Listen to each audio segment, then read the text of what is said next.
Watch full episodes on Jio Hotstar.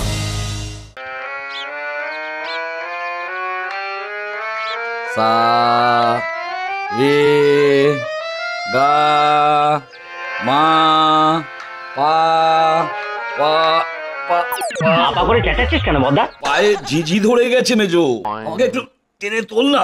ঘন্টার পর ঘন্টা মাটিতে বসে রেয়াজ করলে পায়ে ঝিঝি তো ধরবেই। দাঁড়া। মেজো, ওরে ও মেজো। বাবা মেজো মেজো বলে ডাকছে তোকে, ছাড়া দে। পাগল নাকি? একবার বাবা ওই মেজোটাকে সাড়া দিয়ে বলেছিলাম, হ্যাঁ তারপর আর কি, যে কটা বাসন ছিল সেগুলো আমাকে বসে বসে মাজতে হলো। তুই বল বরদা, আমি হলাম একজন গুণী চিত্রকর আর তুই হলি একজন গুণী সঙ্গীত শিল্পী। আমাদের মতো মানুষদের কি এই ঘরের কাজ করা মানায়? একদম নয়। ঘরের কাজ করার জন্য তো আমাদের ছোট ভাই আছে। ছোট কোথায়? সকাল থেকে তো তার টিকিটাও দেখতে পেলাম না। দেখ সকাল সকাল কার গাছে ফল চুরি করতে বেরিয়েছে। উফ, গাছে উঠতে কত কষ্ট, কিন্তু একবার গাছে উঠে সবুজ কচি কচি ডাবগুলোর দিকে তাকালেই সব কষ্ট কেমন জুড়িয়ে যায়। খুব জল তেষ্টা পেয়েছে, কুচিত করে একটা কচি ডাব সাঁটিয়ে দিই।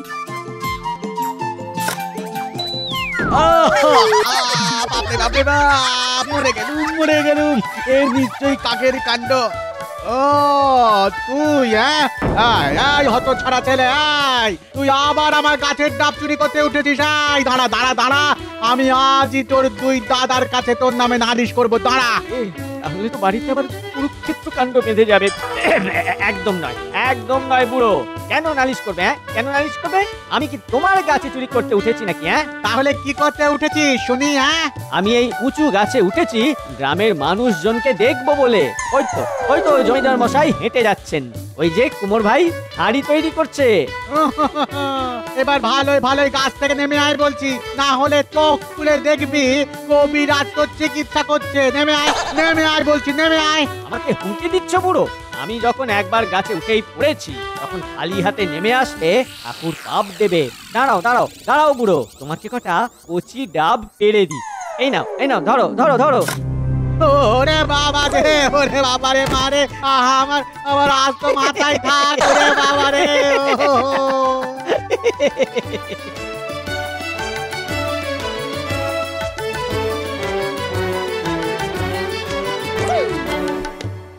ছোটটা কোন সকালে বেরিয়েছে, দুপুর হয়ে এলো এখনো বাড়ি ফিরলো না রে। তোদের কিছু বলে গেছে? ছোটর জন্য আমরা চিন্তা করা ছেড়ে দিয়েছি, তুমিও ছেড়ে দাও বাবা।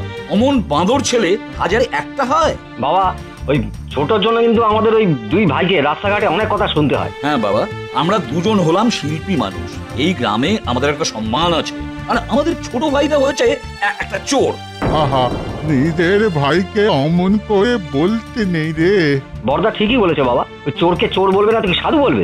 এই যে নাম করতে না করতেই তোমার ছোট ছেলে হাজির। এই তোর গামছার ভেতরে কি রে? ডাব। দেখেছো বাবা, বলেছিলাম না তোমার ছোট ছেলে শুধু গাছে চড়া ছাড়া আর কিছুই পারে না। তাও যদি বুঝতাম এসব করে ঘরে দুটো পয়সা। আচ্ছা বাবা, ভর দুপুরে ছেলেটাকে আর বকা ঝকা করিস না। নে ছোট, হাত পা ধুয়ে খেয়ে নে বাবা। দাদাদের খাওয়া হয়ে যাক, তারপর আমি টেবিলে বসে খাবো। টেবিলে বসে খাবো? যেদিন ঘরে দুটো পয়সা আনলি সেদিন টেবিলে বসে খাবি। নে ভাত নিয়ে মেঝেতে আসন পেতে বস, কেনে নাহলে যেটুকু খাবার জুটে তাও জুটবে না।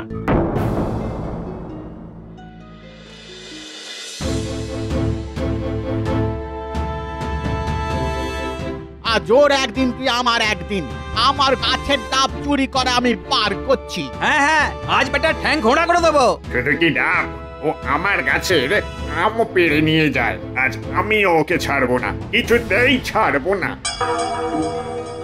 কোথায় লুকিয়ে আছিস রে? বেরিয়ে আয় বলছি, বেরিয়ে আয়।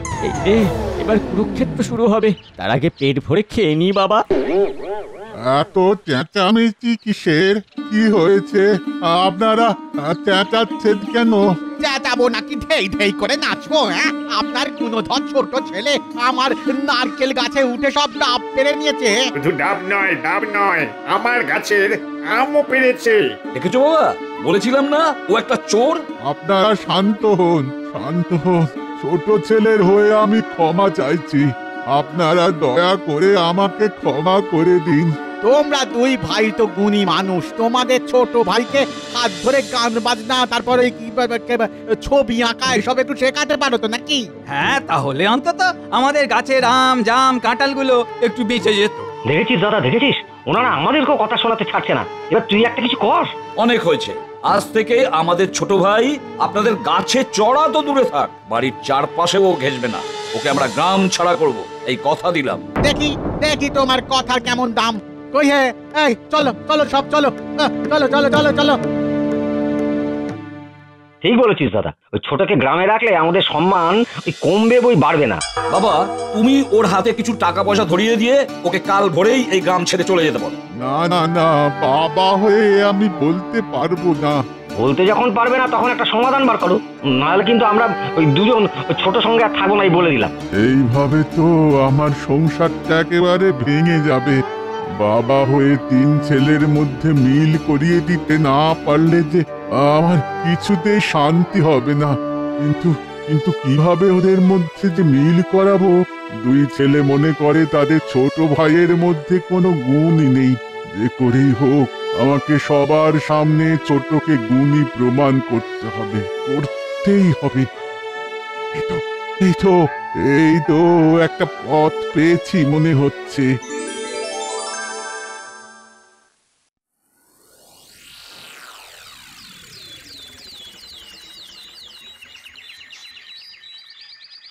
আমাদের একসঙ্গে ডেকে পাঠালে কোনো দরকারি কাজ আছে বাবা? হ্যাঁ হ্যাঁ, খুব দরকারি কাজ। এমন কি দরকারি কাজ যেটা ওই ছোটকে ছাড়া হবে না? গতকাল রাতে আমি স্বপ্নে প্রকৃতি দেবীর আদেশ পেয়েছি।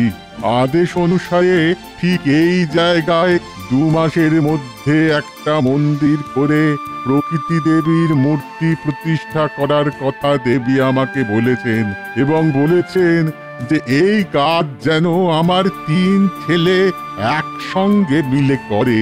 মন্দির তৈরি করতে তো অনেক পয়সা খরচ হবে বাবা, তোমার ছোট ছেলের কাছে অত পয়সা কই?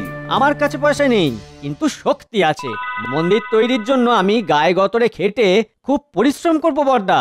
তাহলে তো হয়ে গেল, আমি আর বর্দা যা টাকা পয়সা লাগে দেবো, আর ছোট ওই মিস্ত্রিদের সঙ্গে পাল্লা দিয়ে ওই পরিশ্রম করবে। তাহলে তো 2 মাসের মধ্যেই ওই মন্দির তৈরি হয়ে যাবে বাবা। বেশ বেশ, তাহলে সেই মতোই তোমরা কাজ শুরু করো। মন্দির তৈরি হয়ে গেলে গ্রামের সবাইকে ডেকে ঢাক ঢোল পিটিয়ে আমি দেবীর মূর্তি প্রতিষ্ঠা করব, এমন।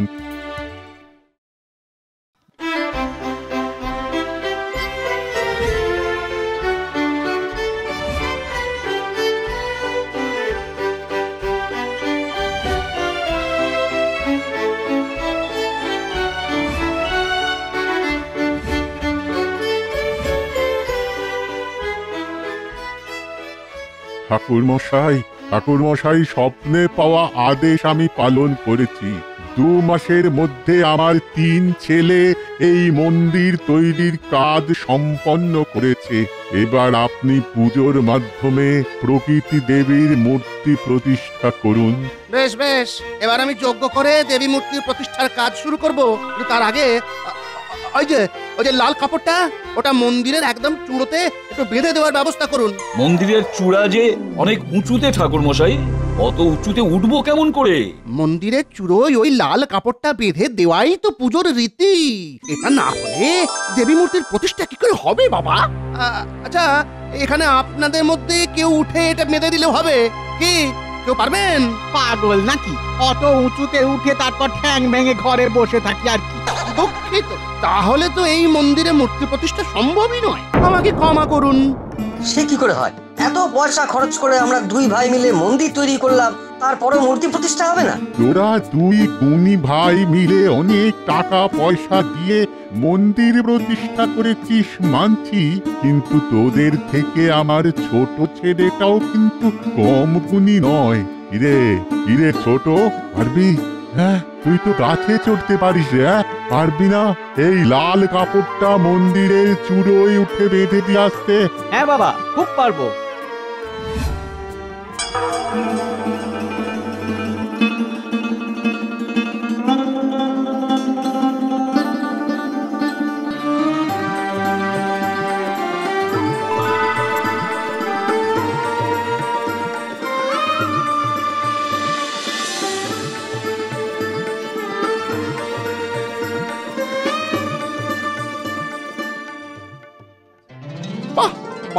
বাবা বাবা, ওই তো ওই ছেলে না থাকলে আজ যে দেবী মূর্তির প্রতিষ্ঠাই হতো না। তবে তবে কে বলেছে আমার ছোট ছেলের শুধুই দোষ? কোনো গুণ নেই। আসলে মানুষ মাত্রই দোষে গুণে ভরা। হ্যাঁ, দোষে গুণে ভরা। সব মানুষের মধ্যেই যেমন দোষ থাকে তেমন গুণ থাকে। আমাদের উচিত শুধু দোষটা না দেখে মানুষের মধ্যে থাকা তার গুণটা আবিষ্কার করা। তাহলেই দেখবেন দুনিয়ার সমস্ত সমস্যার সমাধান বেরিয়ে আসবে। আমাকে ক্ষমা করে দিস ছোট। আরে এতদিন তোকে আমরা দুজন মিলে খালি গালমন্দি করে গেছি। কোনোদিন তোর গুণ খুঁজে বার করার চেষ্টা করিনি। আজ বাবা আমাদের চোখে আঙুল দিয়ে না দেখিয়ে দিলে আমরা সারা জীবন অন্ধ হয়ে থেকে যেতাম। আর কাঁদিস না দাদা, আর কাঁদিস না। তোর চোখের জল দেখে আমার কচি কচি ডাবের জলের কথা মনে পড়ে যাচ্ছে।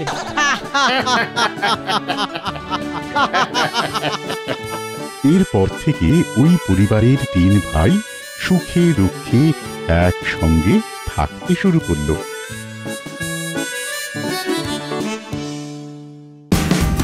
Watch India's largest kids library only on Jio Hotstar. Download the app now.